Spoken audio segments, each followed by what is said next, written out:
Karena tubuh kita ini terdiri dari dua unsur secara global. Satu, unsur fisik, yaitu tubuh kita. Yang kedua, unsur metafisik yang tidak kelihatan, tetapi ada, eksisten. Dan itu yang membuat tubuh kita jadi berdaya. Yang sering disebut dengan tubuh metafisik. Yang intinya ada tubuh spiritual, ada tubuh intuisi, ada tubuh mental, ada tubuh energi. Itu semua terangkum dalam tubuh metafisik. Sering disebut dengan jasmani dan rohani. Paham sampai di sini? Ya. Nah, kalau jasmani kita perlu nutrisi, karena jasmani kita terbuat dari sel-sel tubuh, dan setiap sel itu perlu nutrisi. Nah, karena sel ini bersifat fisik, maka sel ini perlu nutrisi yang bersifat fisik. Paham ya? Nah, coba kalau kita makan sehat setiap hari, sel-sel tubuh kita menjadi sehat. Ya, akibatnya apa? Sel-sel tubuh yang sehat, dia akan bisa mempertahankan hidup lebih lama lagi. Makanya orang menjadi panjang umurnya. Kita olahraga, kita berjemur, ya, di bawah terik matahari, supaya semua mineral-mineral yang dibutuhkan oleh sel dipenuhi. Kalau selnya sehat, tubuhnya sehat, maka tubuh ini memiliki harapan hidup jauh lebih lama.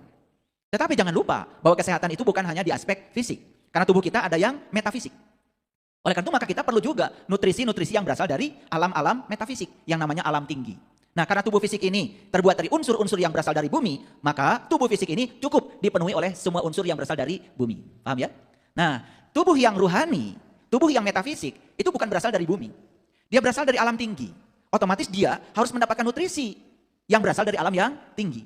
Makanya jangan heran kalau di Quran surat Ar-Rahman, sering saya ulang-ulang, Allah menyatakan Rabbul Masyriqain wa Rabbul Maghribain. Jadi ternyata Allah itu menciptakan matahari juga ada dua. Satu matahari jasmani, satu matahari ruhani. Matahari jasmani ya terbitnya dari timur. Tapi matahari ruhani terbitnya dari barat. Jadi timur dan barat itu pasangan. Timur itu simbol dari aspek jasmani, sedangkan barat simbol dari aspek ruhani. Makanya ada kata-kata yang sering kita dengar. Kiamat itu salah satu tandanya adalah matahari terbit dari barat. Kiamat apa? Qiyam itu artinya bangkit. Artinya kebangkitan ruhani akan terjadi kalau kita sudah menyaksikan matahari yang terbit dari alam ruhani. Begitu maksudnya. Sudah bisa menyaksikan itu? Sudah bisa belum? Nah, kalau belum bisa berarti selama ini kita hanya hidup ya. Hanya hidup di aspek fisik. Karena yang menghidupi kita pun hanya matahari fisik yang terbit dari timur. Yang matahari terbit dari baratnya, dari alam rohani, sama sekali belum menyentuh jiwa kita. Nah, ini yang menyebabkan manusia tumbuh secara fisik tetapi tidak tumbuh secara spiritual. Makanya di Quran dikatakan banyak sekali anak-anak kecil yang beruban. Anak kecil yang beruban itu gambaran dari manusia ya, yang tumbuh secara fisik sampai beruban, tetapi spiritualnya tidak tumbuh, rohaninya tidak tumbuh, tidak mengalami kedewasaan spiritual.